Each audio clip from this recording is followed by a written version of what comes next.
We'll call the meeting to order at 5:30. I'd like to amend the agenda to include a special recognition. May I have a motion to approve the agenda as amended? I approve. A second? I second. All in favor? Aye. Aye. Motion carries 4-0 with one absence. I would like the record to show that trustee Wing is absent tonight. And with that, we will convene to closed session. Okey-dokey.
reconvene tonight's session at 6 o'clock. I'd like to start with reading our mission and vision statement. The mission of Rancho Cotati Union School District is to achieve excellence by nurturing a love of learning, a district where all students are welcomed, valued, engaged, and excited about learning. Students graduate with excellence in critical thinking, a love of learning, and prepared to move successfully in the world and life. Every staff member working together as a team helps to create a community of continuous learning, equity, and opportunity for all. Our vision is to be a welcoming community that inspires possibilities, connects people, and ignites learning. And I'd also like to thank each person who works at the district and for the role that they play in educating our students and making us an awesome district. So I'd like to go to item 4A. Prior to taking final action on an employment agreement for local agency executive, the Brown Act requires the Board of Directors to orally report a summary of a recommendation for the salaries, salary schedule, or compensation paid in the form of fringe benefits. The superintendent is a local agency executive, and a proposed contract is before us this evening.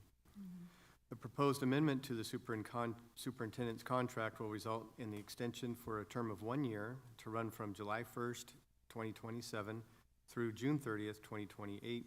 The superintendent will receive an annual salary of $247,200 commencing on July 1st, 2025. And any subsequent school year, salary will be set based on the terms provided in the amendment. The superintendent will additionally be eligible to receive a $300 monthly stipend for the use of personal vehicle. May I have a motion to approve item 4A? I move. May I have a second? I'll second that. Okay, roll call.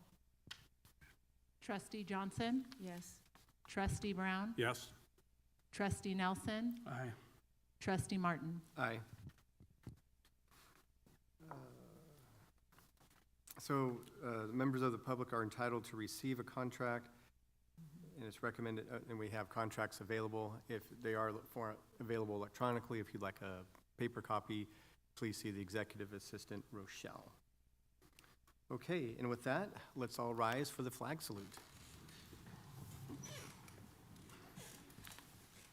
I pledge allegiance to the flag of the United States of America and to the republic for which it stands, one nation, under God, indivisible, with liberty and justice for all.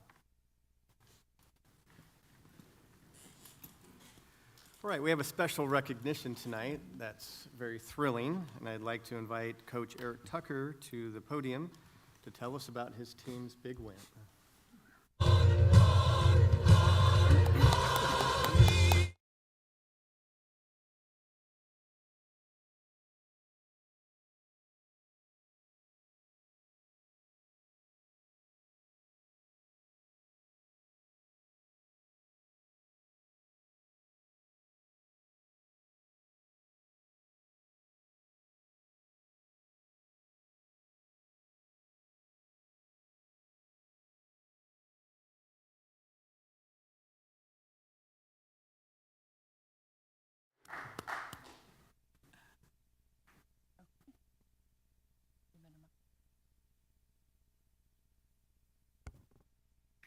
All right. First, I want to say thank you for having us. It's an honor to be here and see the support from our community and our parents.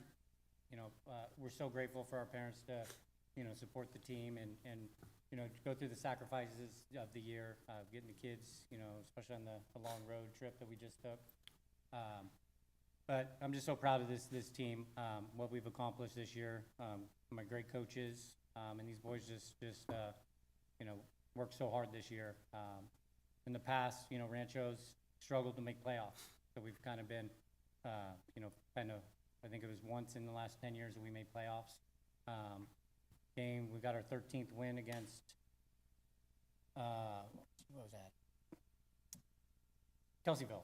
Yeah, the road trip to Kelseyville, which made us playoff eligible, and had the opportunity to get into playoffs. Just a little story on the run that we made. We were a 15 seed in NCS, and went to Justin Siena and beat the number 2 seed built a ton of confidence. We just continued to roll after that. We came up short in NCS. We took second, but it was the furthest we'd been in as a baseball program in our school history.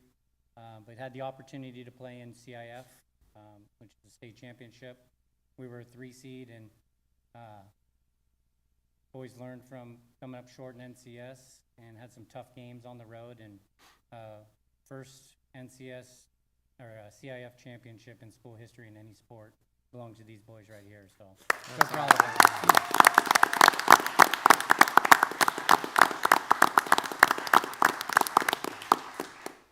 Again, super appreciative, honored to have the opportunity to recognize the boys for a historic season. And it really a change for us is we got on the bus and just started rolling. So appreciate it. Thank you very much. Yeah.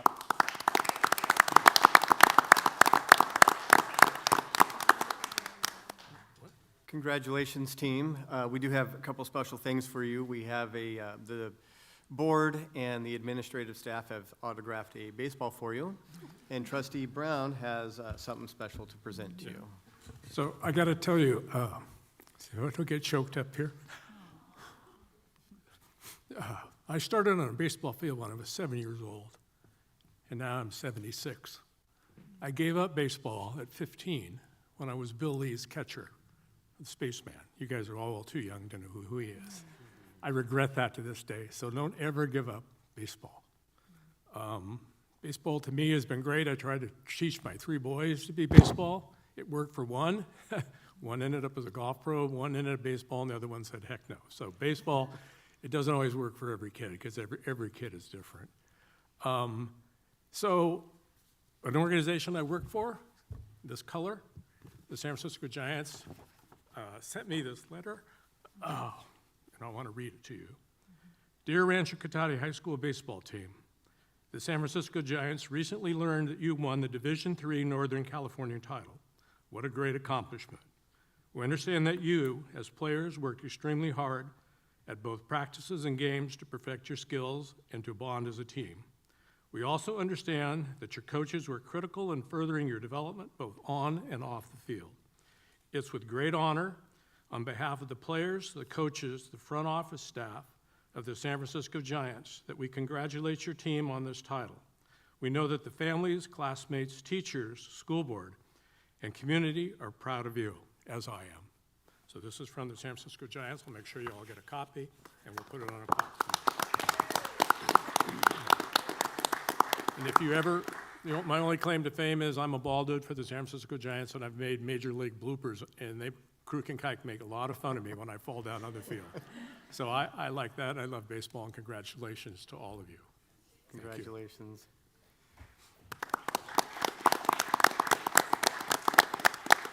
Okay, now we'll take a picture if you all would follow in back here.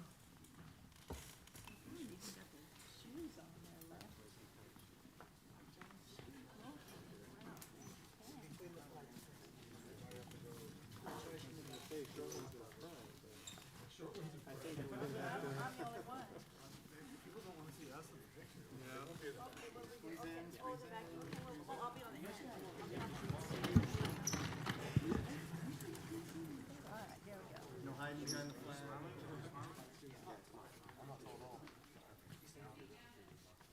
How do we look?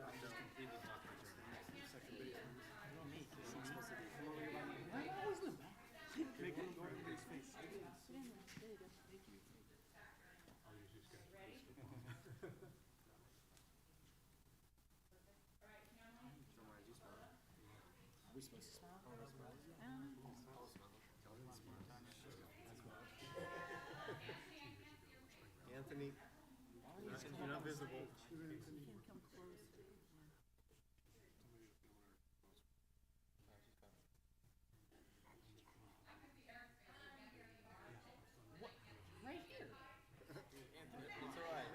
Tanya, just come up here and take. Tanya, come on stage. Okay, all right. No, wait.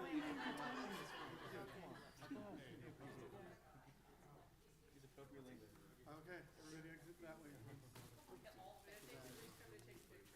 Oh, we need one. Yeah, one more photo. There we go, yeah.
That's the good stuff. Yeah, that was awesome.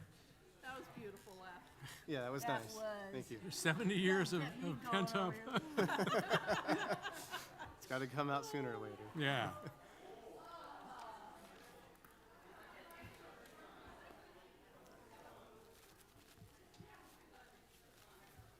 You ever get a chance to save all those bloopers? Oh, I got them on my phone. Do you really? Yeah, Oh, yeah. totally. Yes, Yeah. yes, yeah. I wanted that in the picture. I don't know if it made it, but. Okay, so 7A, trustee reports on activities. What's happened in the last week? Nada. Okay, trustee Brown? I'll pass. Okay, trustee Nelson? Nothing's really happened Yep. of significance in the last week. It was a quiet week for me, too. Superintendent's report, Dr. Eterdy. Hi, everyone. Really not a lot. It's been kind of winding up the year. Evaluations, getting ready for next year. We're starting to plan the kickoff and leadership week, and so that's kind of the bulk of the week is getting ready for the fall, which we actually started a few months ago, but it's starting to accelerate now. We're excited about our kickoff, and we hope that everyone has as much fun as we've had planning it. So we'll be back in August with more to report, but it has been a relatively quiet week. Okay. Oh, no Williams uniform complaints received this quarter. Okay. Item 8A through 8P, consent agenda. Any questions, discussion on any item? Okay, may I have a motion to approve item 8A through 8P? I'll move. Second? Is there a second? I'll second. Okay, all in favor? Aye. Motion carries 4-0 with one absence. Item 9A, ratification of Senior Executive Director of Human Resources job description, Dr. Eterdy. Yes, so as many of you know, Jennifer Hansen, our Director of Human Resources,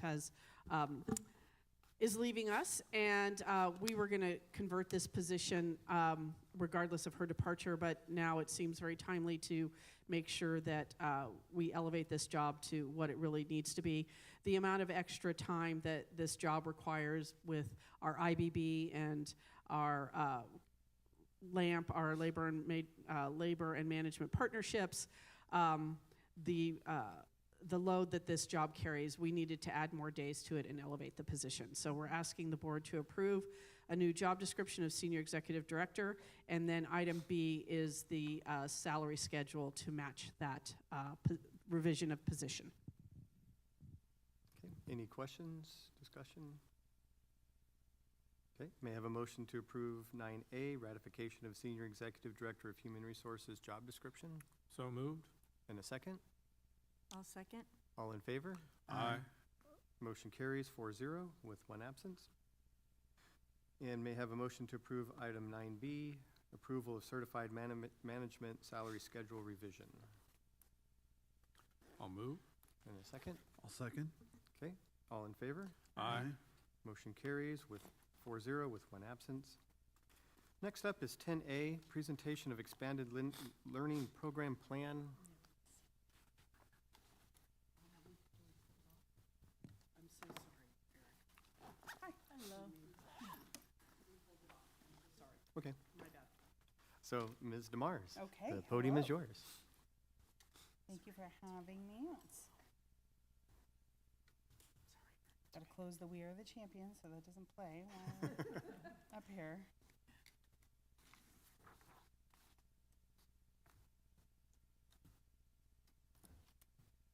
Is it appearing? Is it appearing in presentation mode, or is it just? Oh, perfect. Okay, thank you for having me. I am here to talk about our expanded learning program and ask for your approval of our expanded learning program plan, a revised version of it. So this really captured it for me. At the heart of our model is a simple belief: when both students and educators are inspired and engaged, learning is amplified exponentially. And that's really what we try to do with expanded learning. We really look at opportunities for our faculty to develop programs, our support staff to deliver opportunities for our students to participate in expanded learning. And that's our goal. Who we serve. So the Expanded Learning Program funds students who are unduplicated, students who are homeless, foster youth, English learners, or students that qualify for free and reduced meals. But our programs are available for everyone. So we like to say we serve everyone that we can, TK through 8th grade.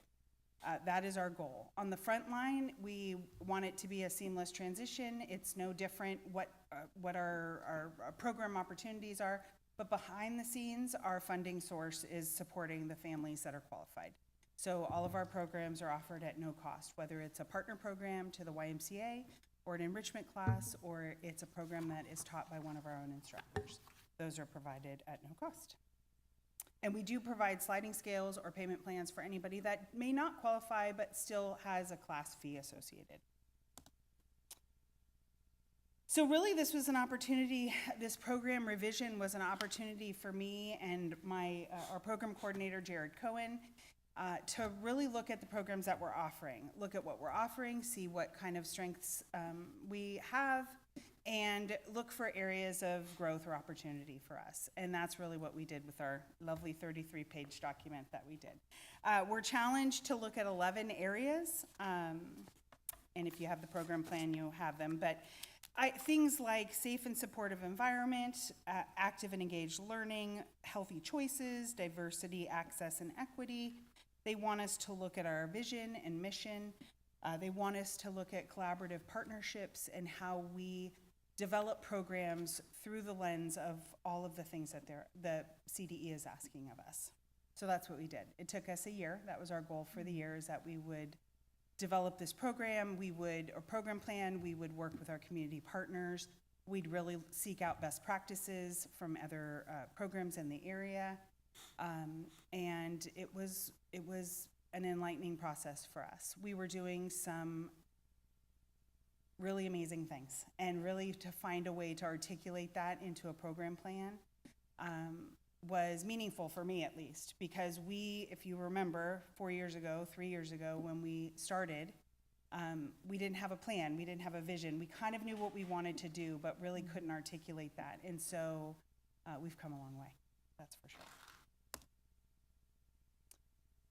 At the highlight of our program plan, we've identified that we cannot do this alone. There are districts in California that really take this on as an internal operation. And we didn't look at it that way. We looked at it as, let's leverage our resources. Who do we know in the community that can do it better than we can? We have the bandwidth to learn. And we really do have a strong partnership with the Boys and Girls Club and the YMCA. The YMCA provides programs at all of our elementary sites, and they provided a program at Lawrence Jones this year, a middle school program, which was new and exciting and great. And they serve hundreds of kids after school, both fee-based, directly through the YMCA, and we subsidize or pay for at least 800 students that participate in the YMCA programs all year long. So they can go before and after school, they can go during recess, winter breaks and spring breaks, and summer especially is a hub for them. So many thanks to our Sonoma County Family YMCA. And then we have our Boys and Girls Club. Our Boys and Girls Club is a staple in Rohnert Park. They've got a clubhouse that's right behind Technology Middle School. They provide programming for students in 1st through 8th grade. And additionally, this year, they provided our launch pad of a program at Technology Middle School. We were really looking at and identifying ways that we can engage our tech middle community. And we sought out the expertise of the Boys and Girls Club. They did it swiftly, and they did it wonderfully. And while they will not be continuing next year, we're gonna shift over to the YMCA program. They really set the groundwork for what type of program we were gonna offer over there. So many, many congrats to them. And we still will send many students to the Boys and Girls Club clubhouse. They take transportation, the John Reed students walk over, so they really are a genuine partner for us. And then we have the icing. So our enrichment programs that we delivered, we had this goal when we first began, that we were gonna have something every day after school everywhere. And I remember people laughing, saying that's never gonna happen. And it happens. So we have programs, anything from Taekwondo to Ballet Folklorico to cooking to chess to ukulele, you name it, and we offer it. And we're really looking for local partners, local instructors, companies, and our own people are delivering these amazing programs. This is really an opportunity for us to look at targeted intervention and how we can best support our students that need some academic support. And so that's a goal for next year, is that we're going to increase that as well. And that comes with partnership with faculty, for sure.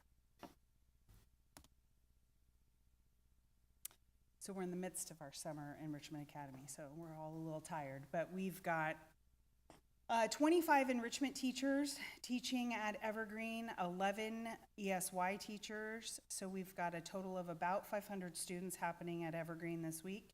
We've got a before and after school YMCA program that's delivering amazing programs to 185 students per day. We have a credit recovery program that's serving, Kristen left, it's 285 students at the ranch. So we have already had 4 students earn enough credits to graduate. And we've got an amazing ESY program that's offering supports for our students, pre-K all the way up to the launch program at Labatt. So we are quite a buzz this summer, for sure. We had some highlights. I personally experienced my first FPM, which was interesting. It was a wonderful opportunity for us to learn. You have to look at those experiences as opportunities to glean, where do we go, how do we improve, and that's exactly what we did with the FPM, and we had no findings, and it was wonderful, and we completed it. We did have programs at all middle school and elementary sites, which is a huge success for us. We revised our wonderful program plan that we hope you approve, and our offices moved. So we were on the campus of John Reed, and now we're on Tech Middle's campus with the rest of the district office staff.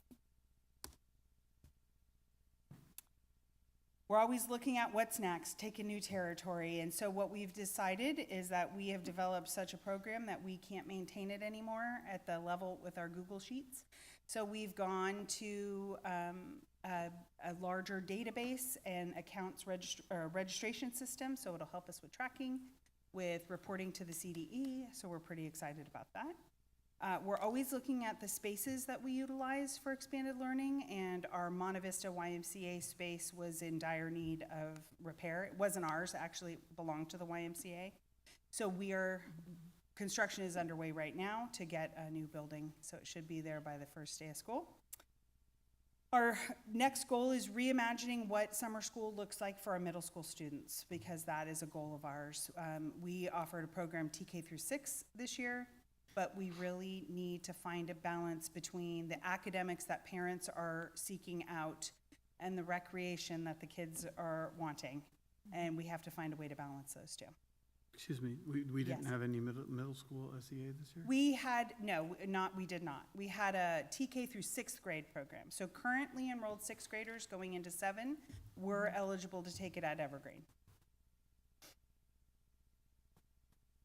And then lastly, we have an exciting opportunity for us that we know very little about, but we're learning quickly, is ways to gain some attendance recovery using some expanded learning funds. It's possible that we can develop classes or programs or opportunities for our students that are led by a certificated teacher that would count towards some attendance recovery for our students in case they're absent. So that really is an opportunity for us to reclaim some ADA. That's what we're looking into. Thank you. Are there any questions? I have a question about the Yes. federal program for monitoring. Yes. Are they giving any good ideas for improvement, or is that just kind of an accountability audit? That really is a great question, because of course you would like just a binder of this is what it looks like. And I appreciate on one level that they don't. We've asked for best practices. They were able to show some examples of best practices, but it's all pretty new to them as well. So we're gonna keep doing what we're doing and using our best practices. Again, we lean on our partners. We've got the Boys and Girls Club and the YMCA, and they go through this many more times than we do. So we've got to kind of look to them for their expertise as well. I was thinking back to last week's meeting and how we recognized students need little something during the summer, some support, trusted adult. And so I'm glad that this is happening. Yeah. And that it's available to everyone, even for those who don't qualify Yeah. and have the low cost. I'm wondering, are we finding that we're at capacity? Is there room for more? Is there any barriers for getting students in? This year, every year is a little bit different, right? So this year, our barrier was really space. So we had to plan, our planning starts in November or December. We pivot a little bit in January, but our planning was based on the potential construction projects that we were anticipating this summer. So we kind of consolidated to Evergreen. We did have to turn away some teachers, so we definitely have interest. People are loving this model of teaching. And space is an issue.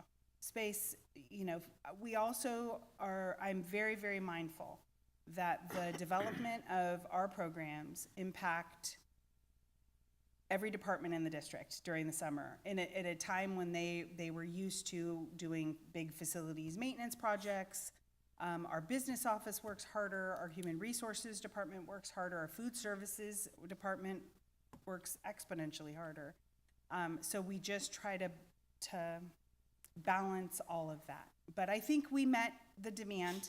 We're taking kids off wait lists this week, and also it's important to note, even if they may not get into our Summer Enrichment Academy, our academic program, if childcare really is at the root of it, we will always solve that problem. We will always have the Boys and Girls Club or the YMCA somewhere else. We have 5 YMCAs open this summer, so we try to meet the need in every way we can. That's great. Yeah, Thank you for doing that. yeah, thank you. Any other questions? No, super job. So maintenance is working on all these sites just like the regular school year then? It's a little bit different. It's a little scaled back. For example, at Evergreen, yes, absolutely. There's a morning custodian and a night custodian because we're running all day. At a place where they might have a YMCA, they're not running at the same capacity at HON per se, but they have to clean it, yes. So there is that level. So. Any other questions? Great. Well, thanks again. Thank you. Okay. We'll move on to item 10B, approval of expanded learning program plan 2025 to 2028. May I have a motion to approve? I'll move. May I have a second? I'll second. All in favor? Aye. Motion carries 4-0 with 1 absence. And next up, presentation of multitudes. Lystra Hobby, please come to the podium.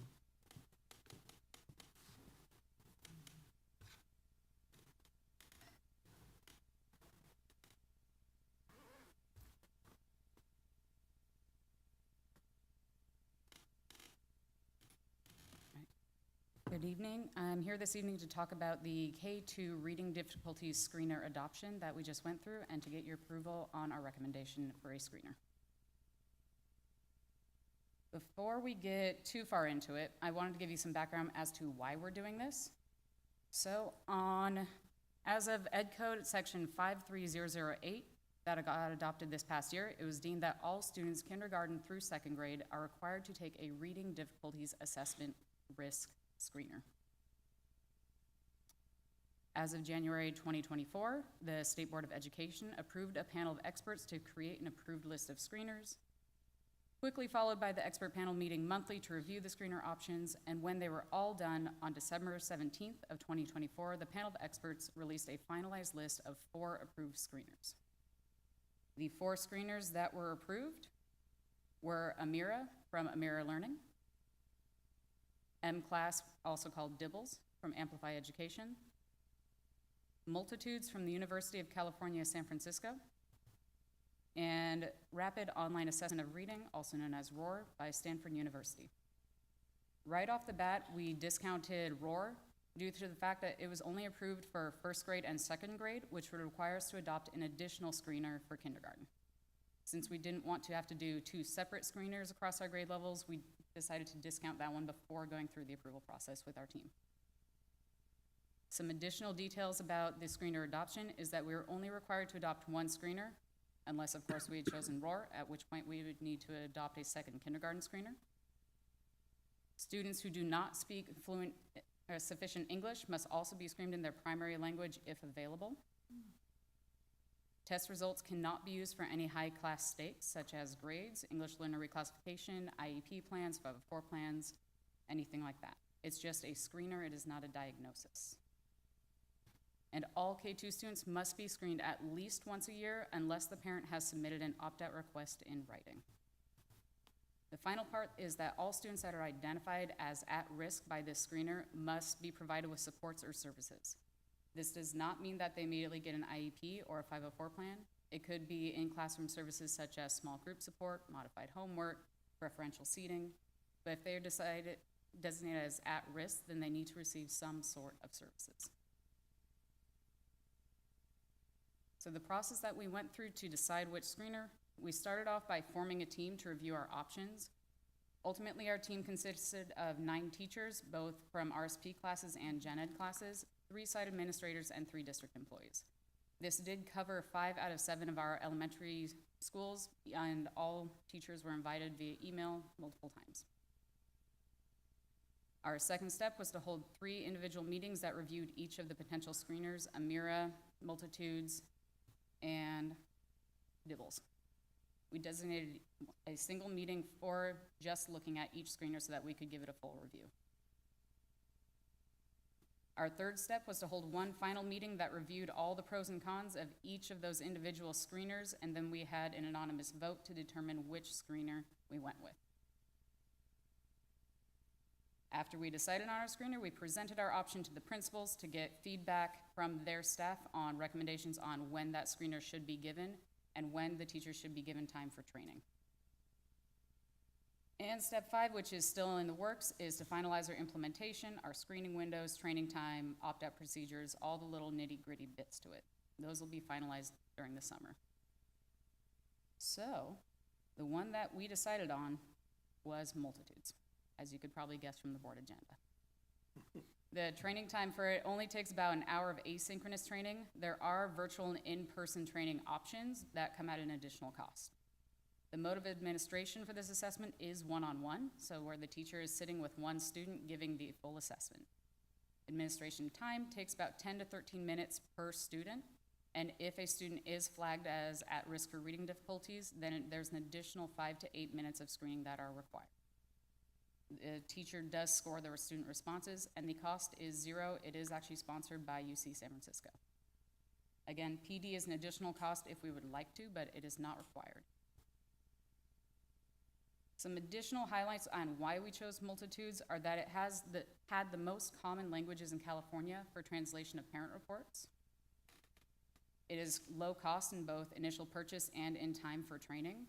Obviously, the cost is free, and you can't really get much lower than that. But also, the training time was one of the shortest amount of training times. Dibbles, for example, required 6 hours of training for each teacher to give the assessment. Multitudes is only 1 hour, and it can be asynchronous.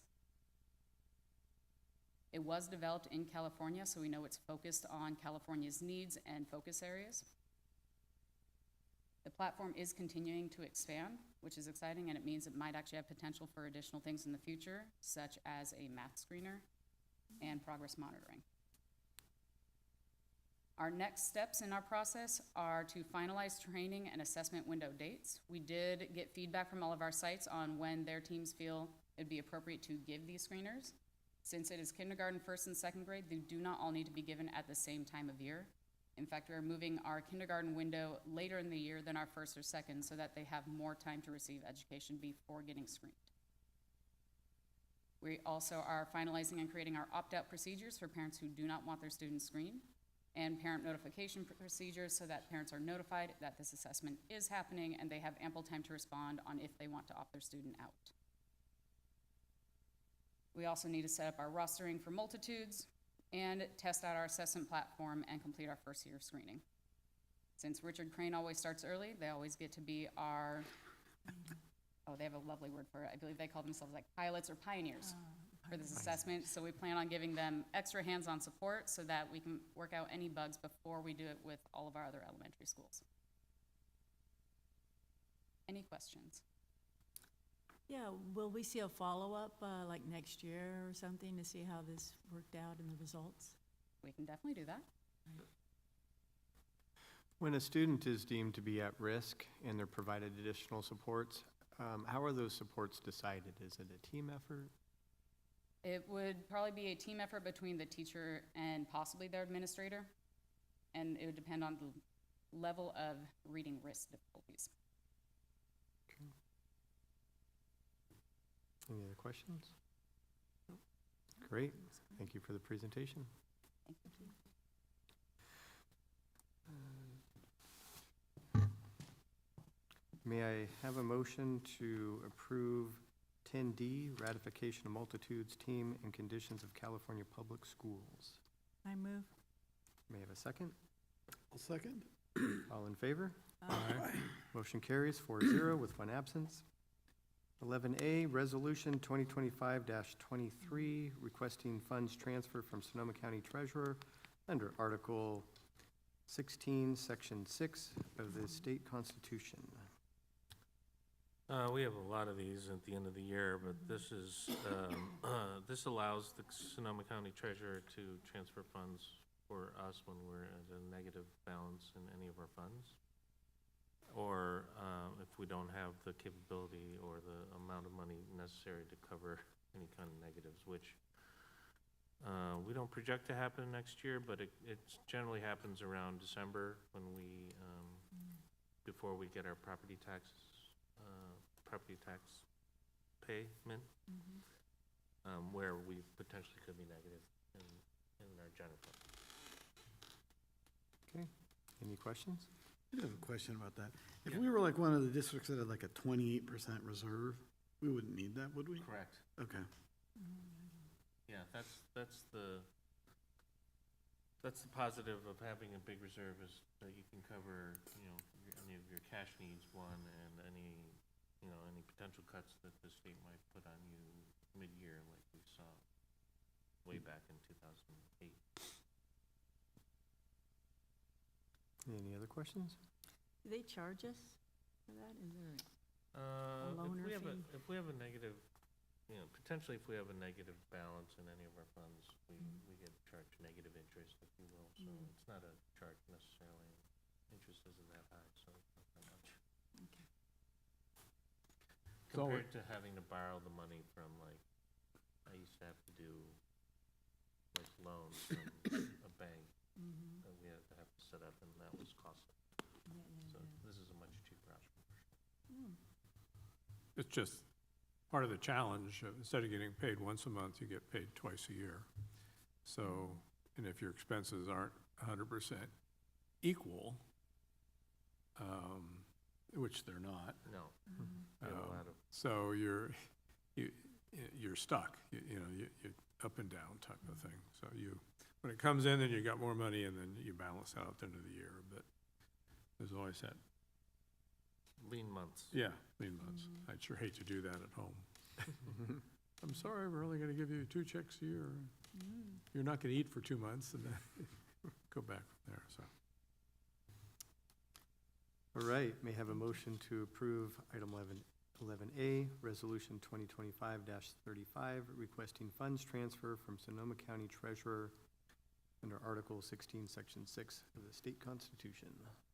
I'll move that we approve 11A. May I have a second? I'll second that. All in favor? Roll Aye. call. That's Okay, right. there we go. Roll call. Trustee Johnson, Yes.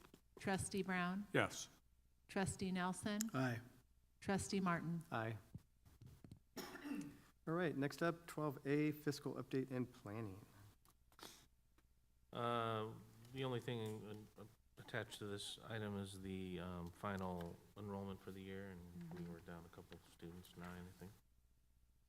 Boom. Any questions, or that was it? Still looks good.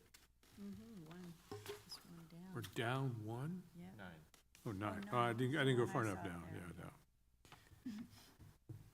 Well, the difference is one. Okay, no questions? Then we'll move to 12B, adoption of local control accountability plan. Ms. Maite or Dr. Fields? Dr. Fields, sorry, Dr. Attorney. Thank you. Fields. Last week, we had a presentation of the LCAP annual review, and tonight we'd like to ask that you approve that. Okay, any questions? We didn't have any amendments to it, right? We didn't, There were slight changes to Yeah. a couple of the goals, yes. okay, that's what I thought, okay. May I have a motion to approve 12B, adoption of local control accountability plan? I move. Second, I'll second. all in favor? Aye. Motion carries 4-0 with one absence. 12C is adoption of 2025-2026 budget. John Bartolome. Similarly, we presented the budget last week. You know, of course, that's a point-in-time budget, which means we have had some news that, you know, like our insurance went up a little bit more than I projected. Our workers' comp rate is up just slightly, which will cost us a little bit. I could do an update in August when the all comes together, if there are any other major changes, but it's kind of par for the course, right? We added a position here or two since I pushed the button, which all of these things will make the deficit a little larger, but not millions of dollars or anything. Okay, any questions? May I have a motion to approve item 12C, adoption of 2025-26 budget? Move that we approve 12C. May I have a second? I'll second. All in favor? Aye. Motion carries 4-0 with one absence. 12D, resolution of 2025-36, approving the district spending plan for education protection account funds for 2025-26. The education protection account is a separate funding source, but it's not additive. It's just how the state gives us money. You know, the education protection account is funded by Prop 30. I think. 55. 55, thank you, which is a tax on our 1 percenters in the state, so, and it goes into this fund that we get, but it's not an added money, but we have to show how we spend it, which is all in certificated salaries, teacher salaries. Any questions?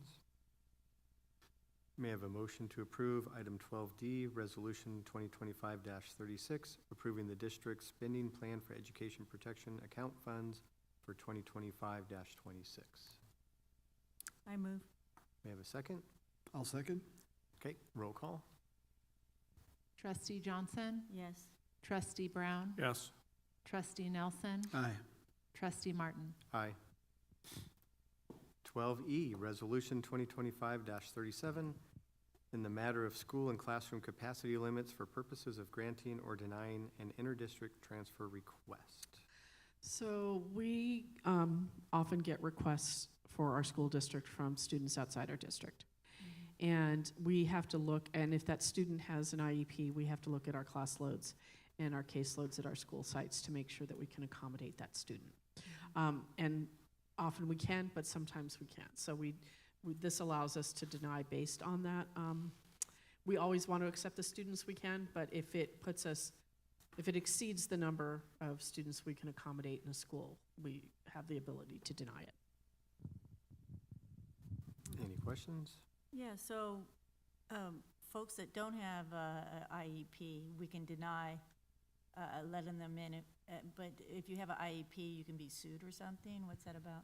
No, we generally let most if you apply, we often let you in, but there are reasons that we wouldn't. If we are gonna go over our numbers, like we're really trying to keep our kinder numbers low. So if the number is gonna be too high, we could deny on that. But on a student with an IEP, we wanna make sure that we can meet their needs, so this allows us that we can do that. Thank you.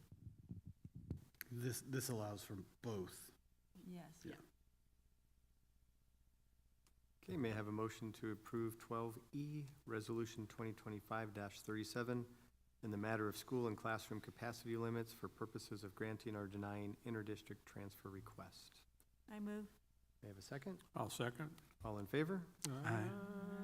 Roll call. A roll call. You're just seeing if I'm paying attention. Absolutely. Okay, I am. Thank you. Trustee Johnson, Yes. Trustee Brown, Yes. Trustee Nelson, Aye. Trustee Martin. Aye. Okay, 12F, The ratification. next two aren't roll calls. They are not. It's funny because I have it in my brain at the start of the resolution, It but was then by even the in time we're caps. ready to vote, it's like, Put it all in red. I'm just on ready there. to move on. Okay, ratification of 2025-26 RPCEA MOUs. So during interest-based bargaining, we often put forward MOUs for the unit members to vote on. And MOUs give us the opportunity to try things out, try contract language out before we memorialize it in a contract. So we have 3 MOUs. One is the elementary school MOU, which is establishing Wednesday's schedule. We changed our Wednesday schedules. We added an hour to that day. We are making sure students are fed lunch. We also established leadership teams at the school sites. So this MOU passed RIPSIA, and we're bringing it forward to you. We also established a conference week where in the past, teachers were doing conferences after school. So they've taught a full day, and then they're doing conferences into the evening. And most districts have an established conference week where it's from this day to this day, we're going to provide conferences. It provides more opportunity for collaboration with other teachers and administrators. So our labor partners have agreed to a conference week, which will be in November. So it'll be early dismissal. And then there's some flexibility for parents who can't come during that time to be able to come at a later time or earlier in the morning. So we're giving the teachers some flexibility on when they need to do those conferences, but we're trying to keep them contained within that 1 week. Then the final MOU is with special education. We are working on weighting our caseloads for our specialists, and we needed to clarify some language in that, and that was worked through the IBB process. So we're asking for approval of these 3 MOUs. Any questions? Okay, may I have a motion to approve 12F, ratification of 2025-26 RPCEA MOUs? I move. May I have a second? I'll second. I'm not going to ask for a roll call. Oh, yeah. All in favor? Aye. Any Darn. opposed?